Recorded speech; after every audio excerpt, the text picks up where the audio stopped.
Hey guys, welcome back to Contractor Evolution. This is Benji. As you've grown your business, you may have noticed that there are certain sizes or stages that feel worse than others, way worse. There are times when the scale of your business seems to be in a sweet spot, you could call it. And then there are other times when you feel like you're stuck in purgatory. You've grown your team, your top line, but your actual profits have stubbornly stayed the exact same. And sometimes they even deteriorate and get worse. Today's conversation is about these business purgatories, what causes them, the revenue ranges they rear their ugly heads in, and most importantly, what to do to pass through them as quickly as possible. To help guide us is a great guest, Dan Platta of Blue Skies Admin Services. Now, Dan actually comes from the home service space. In fact, he still owns 7 businesses within his Blue Skies family of companies. He's been through these purgatories firsthand, and he's now seen the pattern repeat itself countless times through the businesses of his clients. Knowing that there are certain no man's lands along the growth trajectory of your company means you don't get caught off guard when they happen, and hopefully you can move through them a little faster. So whether you're just starting out and haven't hit a business purgatory yet, or you've been through them all and can look back at the painful lessons you learned along the way, I'm sure you'll find this conversation with Dan both relatable and funny. So let's dive in. You're watching Contractor Evolution, where we unpack the systems, tactics, and skills you need to take your fast-growing contracting business to the next level. You're here to learn what it takes to scale up, work less, and increase profitability. You've come to the right place. Stay tuned to learn what separates the new breed of contractor from the old school, and welcome to your ultimate guide on the business of contracting.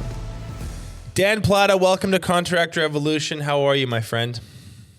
Benji, I'm crushing it, man. Thanks for having me. How the heck you doing? I'm doing really well. I'm doing really, really well. Matt and I just had a really delicious Ukrainian lunch. I've had some pierogies and some sausage, some borscht. I'm glad you started elaborating because I was like, what the hell's a Ukrainian lunch? I'm in peak form. Yeah, there you go. So it's just great cuisine. There's a nice restaurant across the street.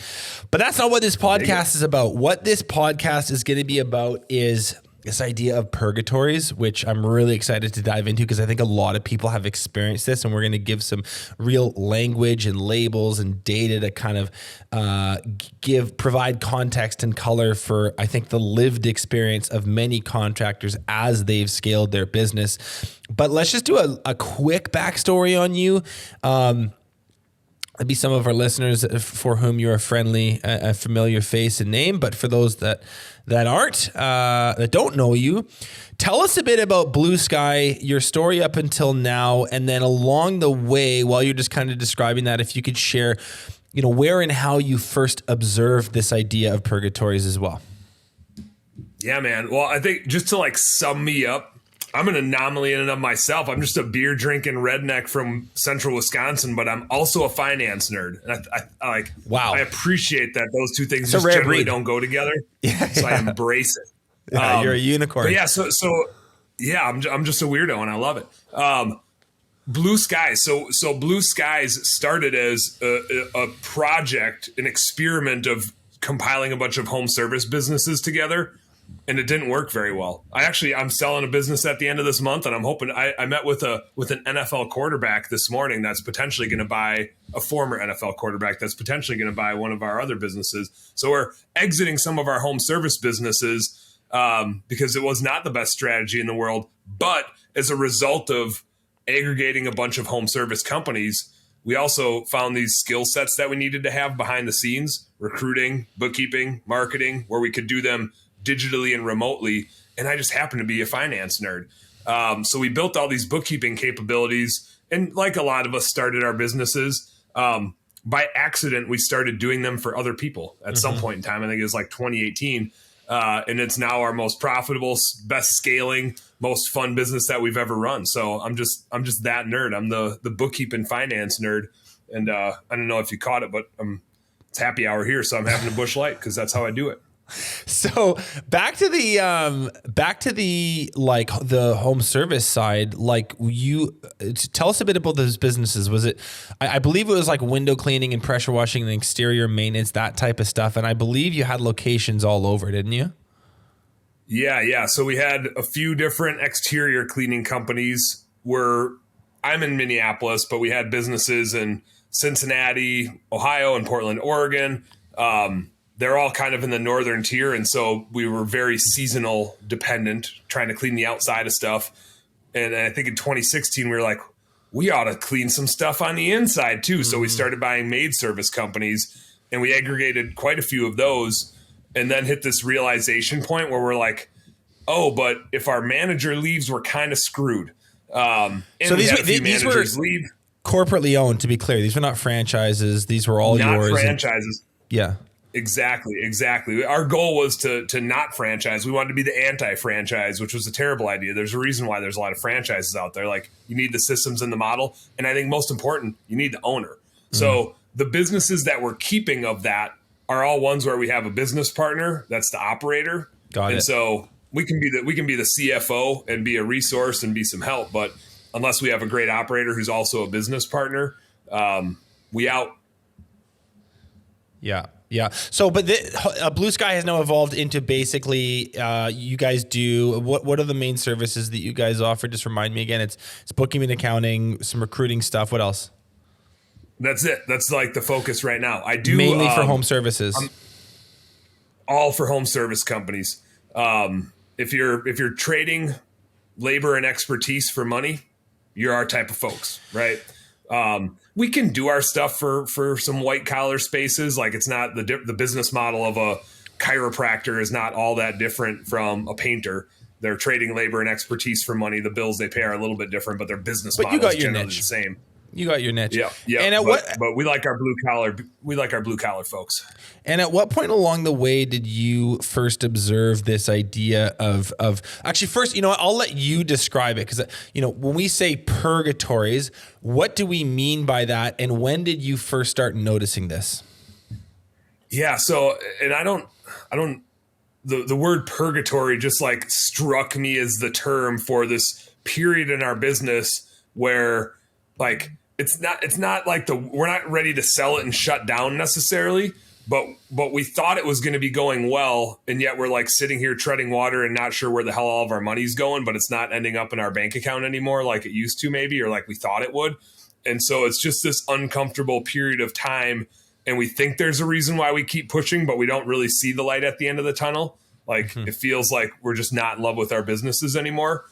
And I think when we go through those, there's like multiple of those in our business. And I think when we go through those, we just feel like lost and lonely, but everybody else has been through all of those things too. It's like a commonality amongst business owners. And I realize it with our bookkeeping clients, because I'm like watching them go through these steps and being profitable. And then all of a sudden they're not profitable anymore, but they're working twice as hard. They're working twice as many hours. They're doing all these things to try to scale their business. And all of a sudden all their money's gone, but nobody told them that was going to happen. And we were talking about this earlier, and I was thinking about it literally when I went down to grab these Busch Lights. What I tend to see is there's a lot of influential people in the home service space. Like, different industries have different. There's like the guy in landscaping that's super influential. There's the guy in pressure washing that's super influential. And they generally all talk about these levels you're supposed to hit. You're going to level up. You're going to like get to this next tier. You're going to be $1 million business. You're going to be a $5 million business. And they paint this super sexy picture. And therefore, like, everybody that's following them wants to get to those levels and go through these levels. The funny thing is, the levels that they all talk about are the when you're at the peak of that level and what it looks like. Mm-hmm. But they never talk about the pain and suffering and the shittiness that happens before you get to that level and what it takes to get there. Right. And so those are the steps that I call the purgatories. And I'm not trying to say I'm a glass half empty sort of dude. But the Platta family does have a motto, which is tough cookie, smart cookie, and problem solver. I didn't like problem solver cookie doesn't sound good. I just didn't know a way to incorporate a cookie again in that. But I like to solve problems. And to get to those levels, there's a lot of problems you got to solve. And so somebody ought to be talking about these purgatories and what the hell you do about it, because that's the thing we all need to like get through the fastest. We can't just live at the level. We got to like live through this purgatory and get through it to get to that next level. If I can summarize my own understanding of this whole concept is that there are certain stages in business that you really don't want to be at for too long. It's kind of a no man's land. Your business is at that point in its trajectory big enough to be a whole bunch of new headaches that you're pretty ill-equipped to handle, and they're new for you, but not big enough to spit back the net profit that makes it worth being there in the first place. And I know for me going back a few years now, like my first year in business was actually pretty good, like better than I thought. And then I thought my second year was the absolute worst I'd ever been through ever. And I was like, all the stuff that we're going to talk about today is for all of these reasons. You don't have a good grip on cost of goods sold. You don't understand your marketing. Your overhead gets really, really inflated and fat and happy and not particularly productive. And then you kind of have to go back to the drawing board and push through it and get to the other side. So can you maybe just summarize? Like, I think the idea that why I wanted to have you on in my mind is like, let's talk about these stages, what causes them, but most importantly, how to get through them. And the reason we're going to have that conversation is because these are not areas, these are not zones you want to linger in. You don't want to hang out here for too long. You're going to go through it, but let's talk about how to get through it as quickly as you can to get to the other side, which is more fun and more profitable and all those good words. Hell yeah. So there's a couple things going on there. One is, like, as you're going into these things, man, it sure as hell helps if you know you're about to go into it. Yeah. Right. If these things like catch you by surprise, they're that much more uncomfortable because you didn't know you were going to start losing money, right? It's one thing if you're like, and to me, like, I'm married, I got a few kids. And so everything that happens in my business also happens to my wife, whether she likes it or not. Like, it's just, part of the life of being a small business owner is that your family's going along for the ride. And they're super supportive, but all of a sudden when like the thing that provides the income ain't providing the income and you're working twice as hard so they see you less, you start getting some eyebrow raises and a little bit of like, what the hell's going on here? Yeah. Now, like, that's super uncomfortable. It's way more uncomfortable if your spouse didn't know that was about to happen. If you prefaced it and said like, hey, I'm going to start going after this thing and here's what's about to happen. Like, are you with me? Are we going to do this thing? Then it feels a whole lot different. You had said too, like, what causes us to go into these things. And I really think in any of these purgatories we're going to talk about, the cause tends to be the same, which is we have success at a certain level. We hear people in our industries talking about what's possible and we're entrepreneurs. So hell yeah, we're going for that because like, I'm not content, right? There's bigger things out there for me and I'm going to go get those bigger things. And we naively say, I'm at this level and I'm making this amount of money. So if I double my business, I'm going to make twice as much. Yeah. Yeah. And we just go because that's how we're wired.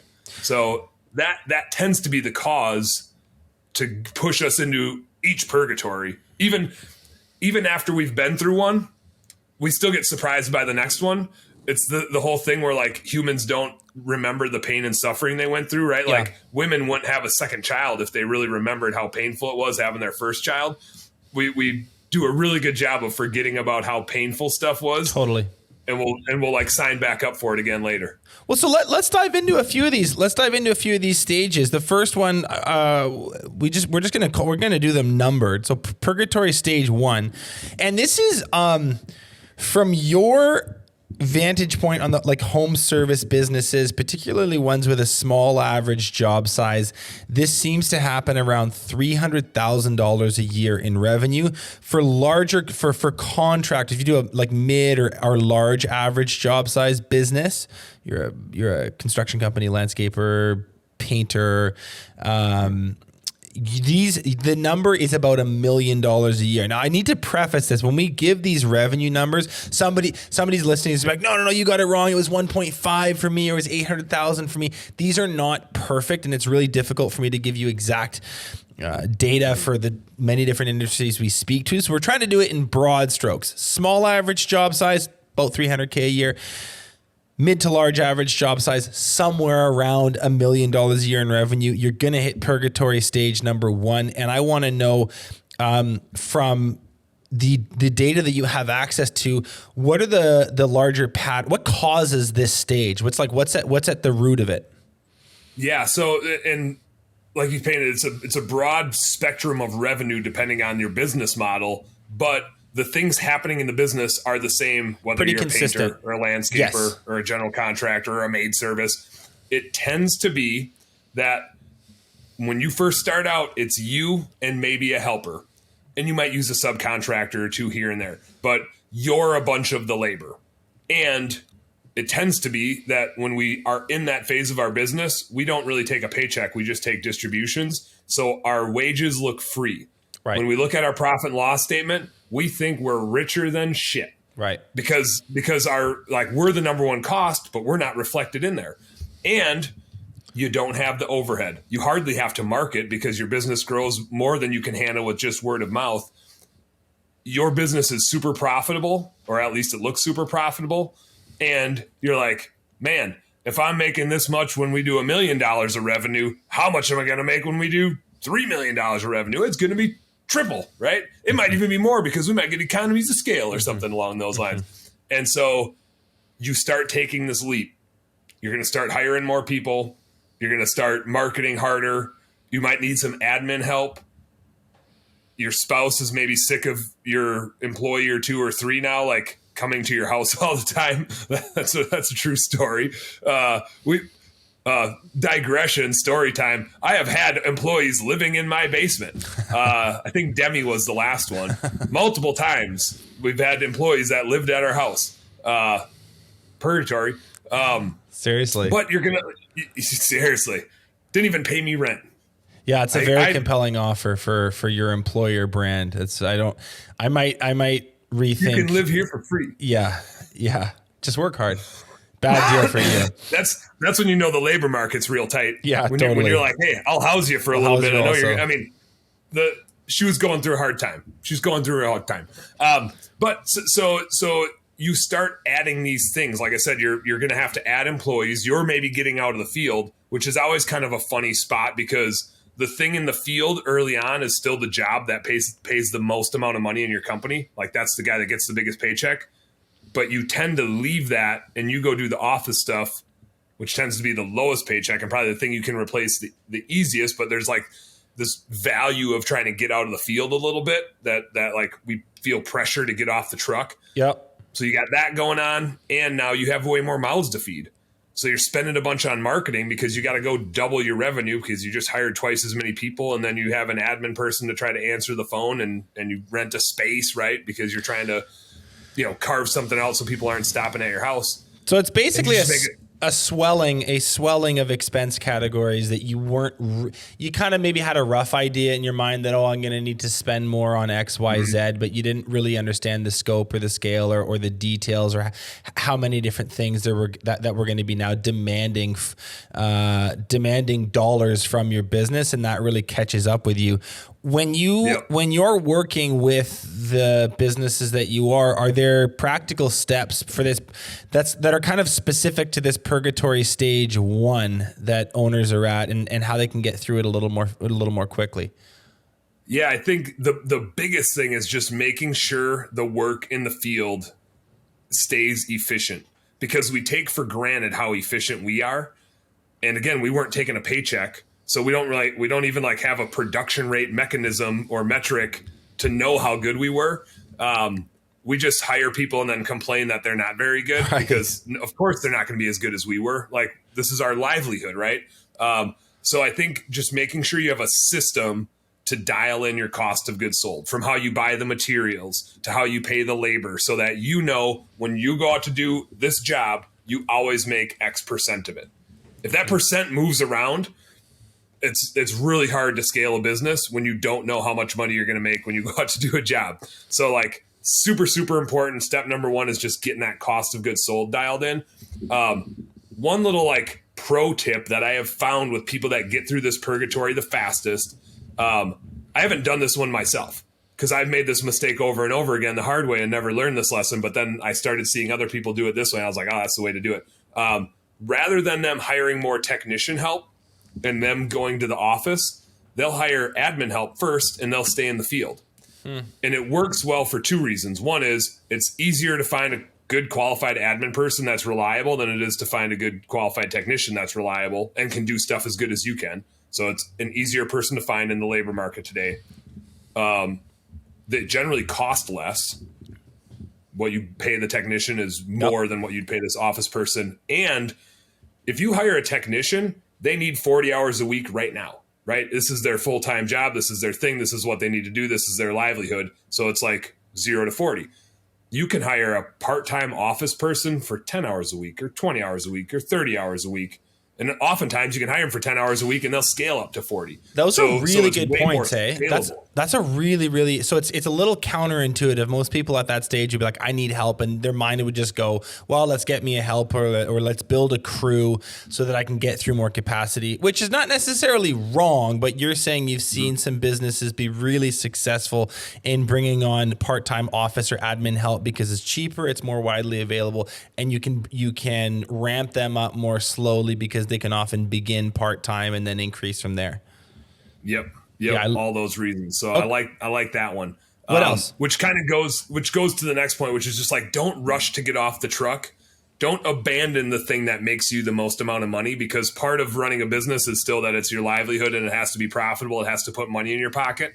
So I'm an outdoorsman. I hunt and fish all the time. There's a lot of sayings around there like don't leave fish to go find fish, or don't leave deer to go find more deer. Don't leave the money to go try to find other money. Like, stay where the money is at that point in time. Like, you're printing a lot of money. One of the things that this is just like owner operator tendency. I was going to say flaw. It's not a flaw. It's just a tendency that we have that we got to be careful of. Is we love our toys. We love our new tools and sexy trucks, and we get caught chasing new work that requires new tools. Mm-hmm. And if you put your manufacturing hat on, right, a manufacturer like runs their equipment at like 80% capacity all the time, maybe 90%, but they don't run it 24/7 because they need downtime for repairs and maintenance and stuff like that. If you're buying equipment and you're running it like 20% of the time, that's a problem, right? Then you just have a bunch of shit laying around. You should go sell more of the jobs for the equipment you already have, not go chase a bunch of jobs that require a bunch of new equipment to knock them out. There'll be time for that in the future. I feel personally attacked. I still have Graco sprayers and like really, really expensive ladders. I've got a few like really, really high PSI pressure washers. Genie lift. Like, there's a graveyard of things that I bought because the contract that I had just sold demanded we do it. Yeah. And then you're like, well, I'm gonna develop this whole new division now. This is gonna open so many doors for me. It's like, no, like, you have your bread and butter. This is now just gonna end up collecting dust and rust somewhere in a backyard. Yeah, that's a really good point. So you have to watch, you can justify it to yourself because, well, it's technically a business expense and, we're going to use it to do this job that we just got. And so this is a good decision, but you're making the case, if you want to get through stage number one, it's absolutely, delay those purchases as much as possible and make sure that you're like really ready to like endeavor. There's nothing wrong with like investing in equipment or new services or new things that you can offer to the marketplace, but make sure that it's not just like a one-off. There's a plan in place to actually do that into the foreseeable future. That's kind of what you're saying. Now, we're recording this on October 27th, and the timing of this is super important because right now a bunch of people are starting to see like their net income, and they're like, "Ooh, I better start spending some money so I can pay the government less," right? And so this is like the time where we get sucked into this trap of like, I better buy stuff for the projects that I might sell next year. And thank God my wife isn't like this, but I did date some gals back in the day where they loved to shop and save money, right? They'd brag about how much money they saved. And so I'm crazy. Like, wait. Like, so you're telling me we're going broke saving money? That's what I'm hearing. And we'll do the same thing with the equipment, right? We're so concerned with paying the government less that we will go broke. Buying new toys that we can't make profitable because we don't have enough work like to use all those toys, but we really just don't want to pay it to the government. So we all get to lose. We're sink the ship. We're all going to lose. I'm not saying don't go buy new stuff. It's just to like be aware that you don't get sucked into that trap. So you had mentioned it, but just like keep throwing the fastball. do your bread and butter. Yeah. Keep doing the thing that you can sell, the things that you already have and that you know you can knock them out in your sleep and that you know how much money you make when you go do that job.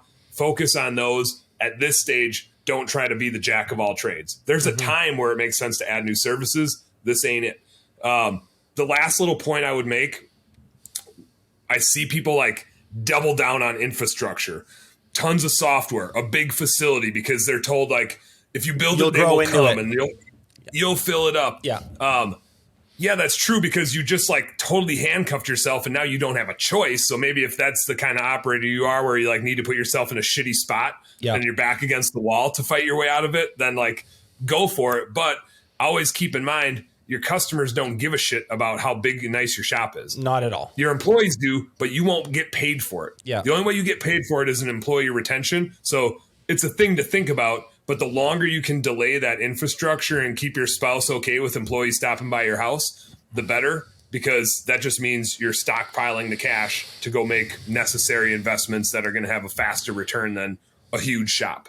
So if you dial in your cost of goods sold by getting your estimating and your pricing system right and putting in some cost controls, you bring on some part-time admin help, you don't rush off the truck immediately just because some business guru at a conference told you need to. You delay some of those infrastructural investments, you avoid the shiny objects, and you keep doing what you're really good at. You can theoretically move through this stage much faster and get to a point where you're flush again, where growing your revenue, your top line actually does trickle down to your bottom line rather than making it worse, which is kind of the point of Purgatory Stage 1.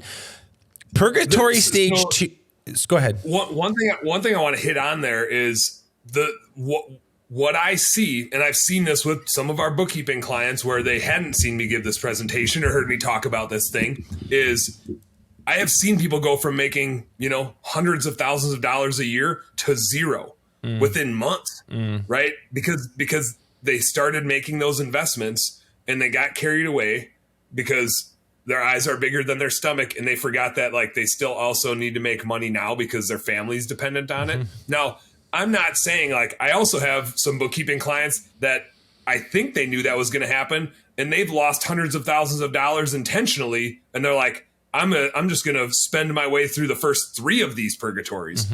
Like, I'm not saying there's a right or wrong answer, but I have seen businesses get caught in the trap unintentionally. Yeah. And it's not just like, oh, my profitability went down. It's like, I am losing money now. Totally. And that's a weird business to run when you're like, oh, I'm putting everything into this and it's actually costing me and my family money. Well, it's just not super comfortable. Yeah, it's just a really weird experience to watch your top line go up and your bottom line go down. You're like, there's just something intuitively like unfair about that. But as we just discussed, there's some super real reasons why that happens.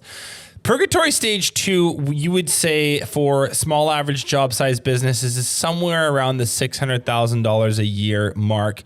For mid to large average job size, it's going to be around 3.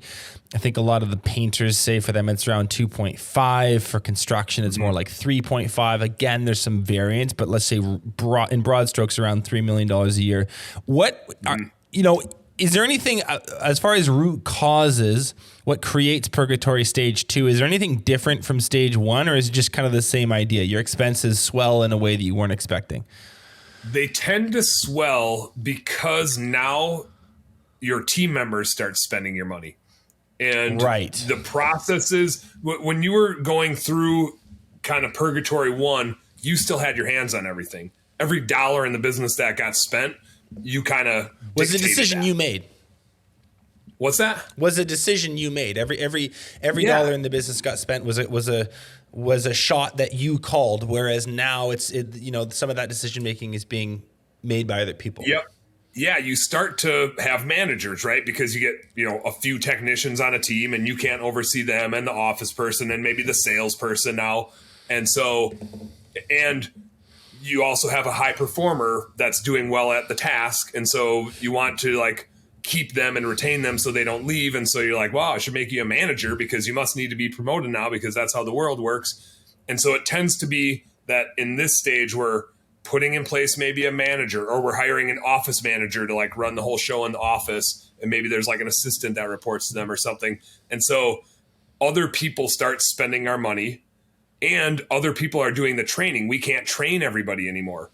And it generally happens that when we first started training people, we're just like, come along with me and I'm just going to mind dump on you and teach you everything that I know. Yeah. And now the manager we put in place can't do that, right? Yeah. Like we could do that because this is the thing that we know and we've lived our life by. You got away with it. You got away with the old, like, welcome to the shit show, I hope you learn something approach to training. Yep. And now you got to be intentional about it, but you haven't built the systems yet. And now you're asking your manager to build the system because you don't want to build it. You haven't had the time to build it.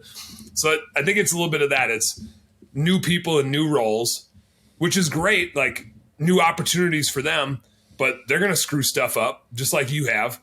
And you can't be there to solve everybody's problems. And so when you're over here solving these problems and spinning these plates, then a new set of problems develops behind you because the person that's in charge of that stuff isn't properly equipped yet.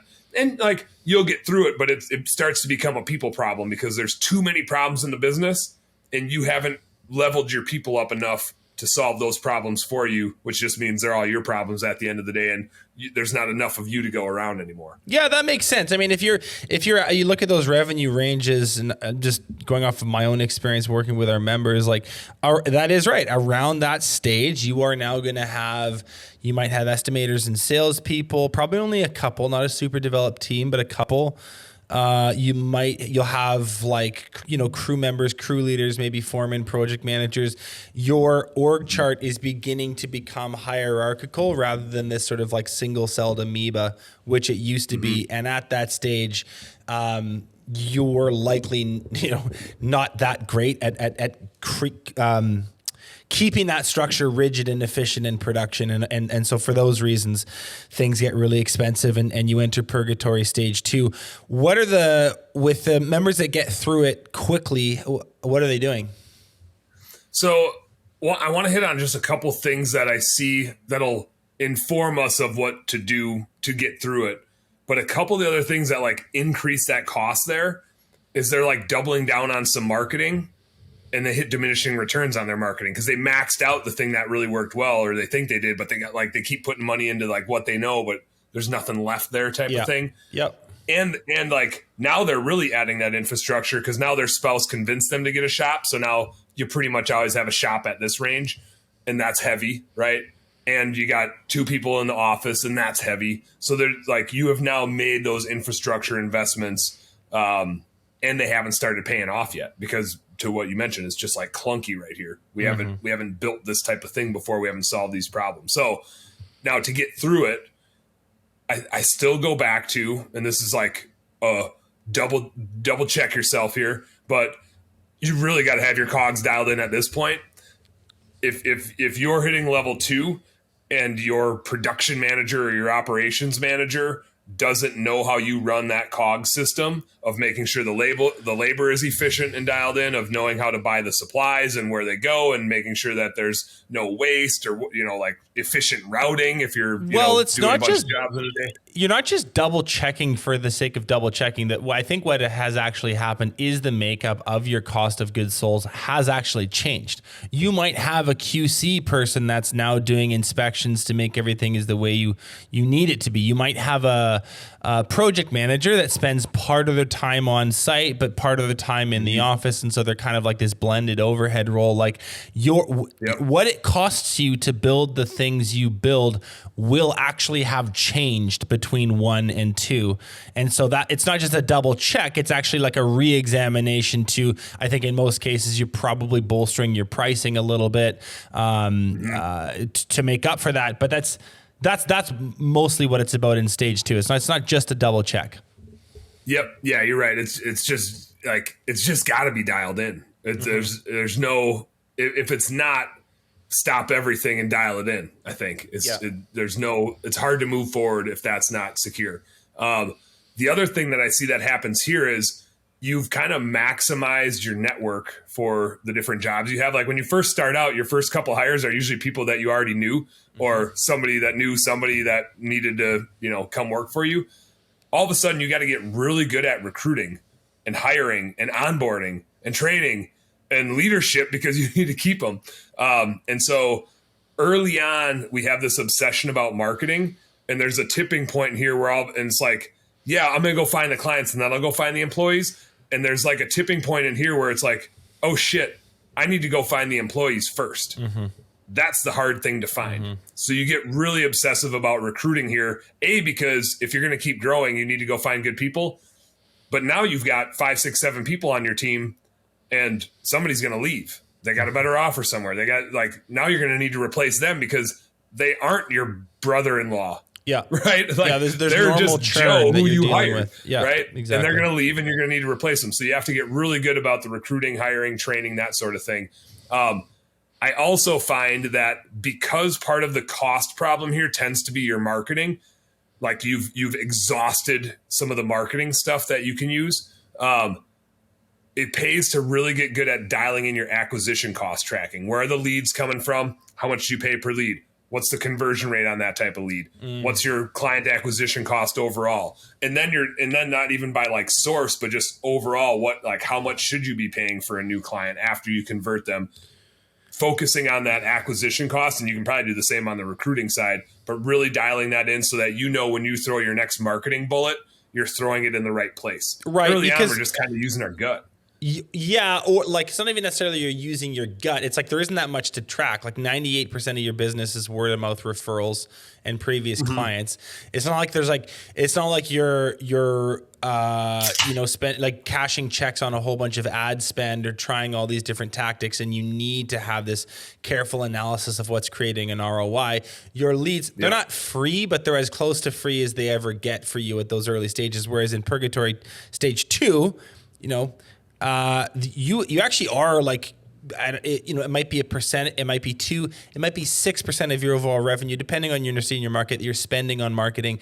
It's really freaking important to know which ones are your winners, which channels, which lead sources are your winners, and which ones are your losers. So that's what you just want to make sure I understand. Like that's what you mean when you say figure out your cost to acquire.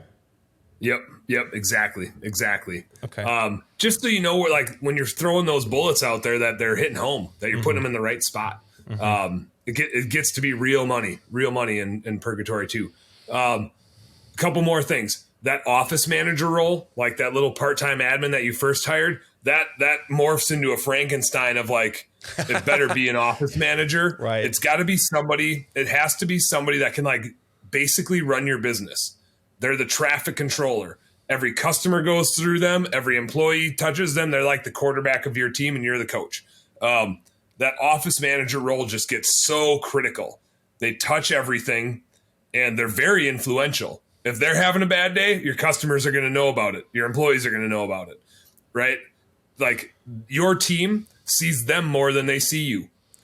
And so that office manager role, that like coordinator of all the things, starts to become a really imperative person in your business in Purgatory level 2. Have you noticed that most business owners need to go out and acquire a new person to fill that office manager role, or do they get lucky and have someone that grows into it? I'm sure it's a bit of both, but I guess gonna say, yeah. I'm sure every once in a while you have someone who like just acts like, whether they knew it or not, hired someone who does have the capacity to grow into that true. Because I think what you're saying is they do need to have leadership capacity. Like that absolutely needs to be baked into their DNA.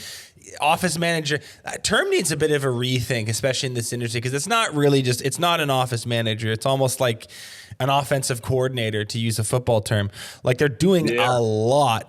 And so, I'm being long-winded, but my question is, if someone is getting to a stage where the admin or the support person that they hired in the first couple of years is the business has outgrown what they can do, what should we look for in a really, really good office manager who has that leadership capacity to do what we need them to do?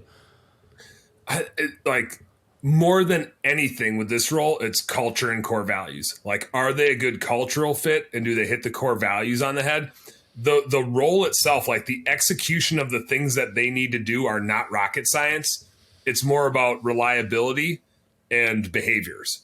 So to what you said, like, do we need to go find a new person or not? I have seen it both ways unintentionally. My buddy Bobby has one of the best office managers I've run into. Like, she runs the show. He basically like checked out of the business. She runs the show. When she was hired, she wasn't hired to run the show, but she is now like a leadership team member as he goes through Purgatory Level 3, which we'll get to. I have had it in our business where we had that person as an office manager, and we were like, no, like, they can do the job fine, but they can't lead the people, and they can't make a decision without having to run it by the owner, right? They can't decide, we got to go back out to this customer. We got to go do that. You need to go over here and do this. They can't traffic control without like getting some sort of affirmation. They can't run the business.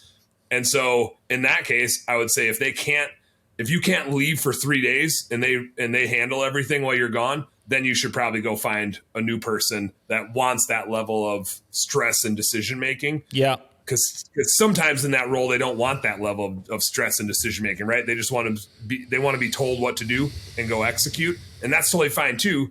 That's just like becomes kind of your scheduler, dispatcher, maybe customer service or phone salesperson, but it's not your manager, not your leader. Sure. I love that point about culture and core values, specifically in that office manager role. Anything else to move through stage 2 faster? The last little bullet would just be buying your assets the right way. Early on, I see a lot of guys want to buy stuff with like cash or no money, like no financing. Like, there's a pride in post about it on Facebook. Yeah. Yeah. They want to brag about, like, I just bought this $50,000 truck and I didn't have to take out a loan. The reality is, like, that's stupid. You should have taken out a loan because in Purgatory Level 2, you need all that money for the marketing and the recruiting, because that truck isn't worth shit without the dude on it and without the customer for it to go to. So making sure now we have a rule in our business that we put either, like 25 to 30% down on every single asset, and we finance the rest. And we put that amount down because we don't want to end up upside down on it. Mm-hmm. Like, if this thing gets trashed, at least we'll have like an insurance claim that'll basically pay us back for it. But we never want to be handcuffed to a thing and upside down where like the value of it is worth less than the money we owe on it, right? Like, that's a shitty position to be in. You have no decisions that you can make besides you just got to keep making the monthly payments for the thing you don't love.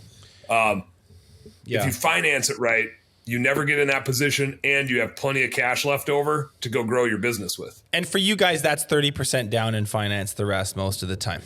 That's a good little heuristic people can remember. Okay, let's talk about Purgatory Stage 3 for small average job size.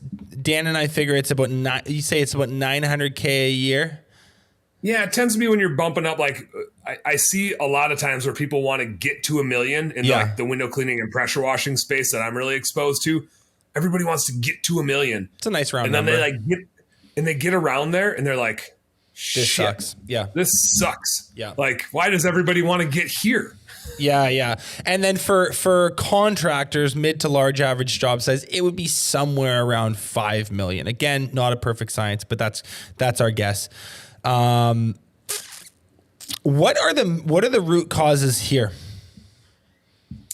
Man, I think like you finally get your managers performing, and you get through that Purgatory Level 2 where you feel like air quotes, like you've got decent leadership going. And so now is really the point. And this happened to me in my bookkeeping business. I was telling you about this a couple weeks ago, where you're like, I have the right people. I have everything that we need to like shoot this thing to the moon. And now the next time I make one of these big pushes, it really is just going to keep doubling and keep doubling and keep doubling. Like, I'm done. This is where you're like, I'm glad I'm never going to have to do one of those purgatories again. And so now you make that big push because you have the right people in the right places. And so like, sky's the limit. Mm-hmm. Well, the challenge is like your managers are good at managing maybe the process now, but it doesn't mean they're a great leader. Mm-hmm. Right. And this is where you start to find out the difference between managing and leading, and that those can be two very different things. And so you start pushing really hard, and the new problems that you start creating, like you're spread really thin. You're just kind of a CEO at this point. So you're spread pretty thin, and your managers haven't solved these problems before. Yeah. The other thing that I think that ties into this idea that we talk about a lot in Breakthrough Academy is keeping an incredibly close eye on your overhead efficiency. And the idea is pretty simple. The worker bee type roles, laborers, carpenters, technicians, foremen, people that are on site completing work, it's really easy to see their productivity because at the end of the day or the end of the week, you can usually reach out and touch it. Like, it's right that you did it or you didn't do it. Whereas with roles that fit squarely into overhead, so these are managers, think like that office manager position, probably you will have someone that's doing some marketing stuff for you, maybe a marketing manager, perhaps an operations manager, depending on the shape of your org chart in the industry you're in, fill in the blanks for your own business. You're going to have people who are not on site. They're paid a good amount of money, but they're not on site building the thing, creating the thing that you get paid for. These, it's so much more abstract to say, yes, you got done what you needed to get done to create the ROI on what I pay you, because the nature of the role, one person is working with their body and their hands and it's very physical. It's a very manual thing. One is like they're working with their mind. And so can you see it? It's not as easy. And that's why you tend to see overhead become wildly inefficient around Purgatory Stage 3. And it's it's not uncommon for people to almost like resent these people who are actually doing a pretty good job. It's just the leader doesn't have visibility into this person's performing versus this person is not. It's just all expenses. Yep. And there's a goofy thing. There's a conundrum there with the technician versus the admin person. Which is part of it is administrative people make it really easy to look busy.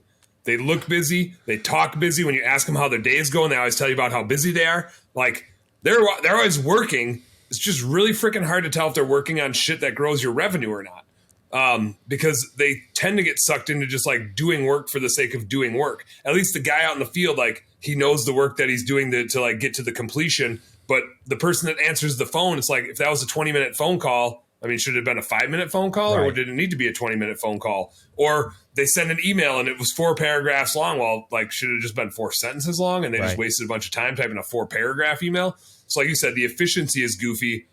The other conundrum I find is, and part of the reason why it tends to be that we get fat on that admin line, like you see it in corporate all the time, where they have to do these big like riffs, these reduction in forces where they like thousands of people go. It's because they just get super fat there because we tend to like, we like those employees.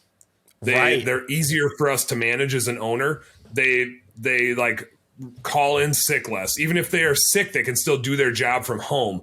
They don't have the same types of problems that some of our technicians maybe have. So they're easier for us to manage. So therefore we like give them the benefit of the doubt. They're like easier people to manage, harder to tell if they're being productive or not. The people in the field, way easier to tell if they're being productive and doing what they're supposed to do. But harder to manage. Yeah. So it's just this like super weird conundrum. And I don't know that there's a right answer to it, but I do see that especially that administrative overhead burden start to get really fat here in Purgatory 3 because it's like, yeah, do I need 2 people or do I need 4 people? And if I guarantee whether you have 2 or 4, they're all busy. It doesn't matter. You could have 10. They're all going to be busy. They're all going to justify themselves. But like, how much can you really afford? How many people do you really need at that level? It's not as many as you think. It's not as many as you think. People get overzealous, I think, at this stage where you've got some significant revenue coming in the door. And let's be honest, it's a bit of an ego stroke to say you have a marketing manager, to say you have a leadership team, whatever. And I'm not saying that you shouldn't pursue those things. You absolutely should, and you need to in time. It's just that the comment that you made that really resonates with me is how these roles tend to be like so busy. I'm so swamped, and they're vocal about it. And it's like, I'm not doubting that you are working long hours, but I am questioning, like, what did you actually do? Like, what did you do? Yeah, how much money did you make us with the thing that you did? Right. Well, I had to do these things because it's the process, or So I totally feel that, and I'm sure some listeners are as well.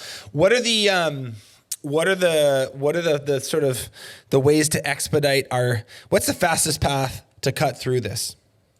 So I think specifically on that admin bucket, it's just having a percent of revenue that you can allocate to it. And you got to be like rigid about it. And if you start to go over that percent of your revenue, like we use 15% in our business, we spend more on the marketing, maybe a little bit less on the admin. So there's like a trade-off there of bringing in leads versus converting leads and how much you pay for each. When you say admin, it's not 15% of revenue on administrators. You're using that term to describe basically overhead roles, managerial roles, like non-job just the site roles. administrative overhead people. Yep. So it'd be like your salesperson, your customer service person, your office manager, maybe you, depending on if you're in the field or not and how you do that. But so yeah, like your admin team, your people not out in the field, basically any Correct. wages, your bookkeeper, your nerdy bookkeeper. Yeah.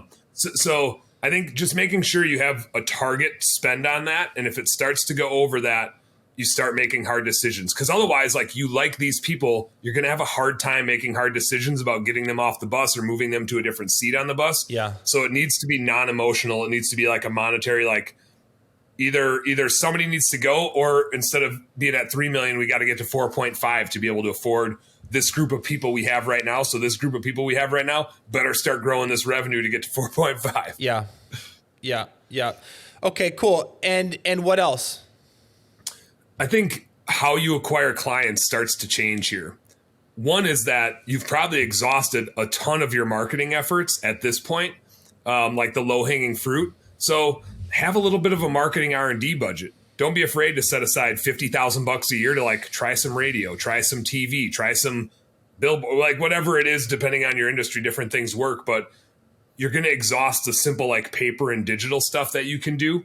And that's okay. Just start like thinking about what those other bullets are that you can fire, and have a little R&D, almost like you're making an investment in the stock market where it's like, I don't care if I lose. I just got to go like learn what I can learn about this thing, and you'll hit some and you'll miss some. But I think it's important to explore other opportunities to find those silver bullets. Because flyers and job signs and referrals only get you so far. And if you're going to get beyond this stage, you do need a bit of a marketing engine, is kind of what you're saying. And to do that, there's R&D. You like hey, you know what? I'm going to put, 50 grand's a lot, but whatever, like I'm going to put this much on red 12 and let's just see if we hit. And if it doesn't, that's okay, because some of the chips I put on the table will, and that is what will take us to the next level. Not to use that cliche, but like what got you here won't get you there, and figuring out marketing is a big part of that. So you're saying create an R&D budget. I love that. Yeah, set some money aside to have some fun with. You're just going to Vegas, but your business might win because of it. The other way I would think about getting clients here is because like you're still in Purgatory level 3, you're like still making money. You're not Purgatory level 1 where you like went, oh shit, I don't have any money left. Purgatory level 3 is just frustrating. Like you're still profitable generally, but it's like, but I'm not nearly as profitable as I should be. You're still making some money. I like looking at acquisitions as a great way to get clients. Go buy a client list. Go buy somebody else's business and get their recurring revenue, or whatever value it has to you. So I think exploring acquisitions at this level is a great way to slowly like keep adding on to your business. Now, yeah, you might get a bunch of clients. Even better, you might get a bunch of great employees. That would be like the real win on that. And the last thing I would say is, what got you here was good managers, but what's going to get you through here is good leaders.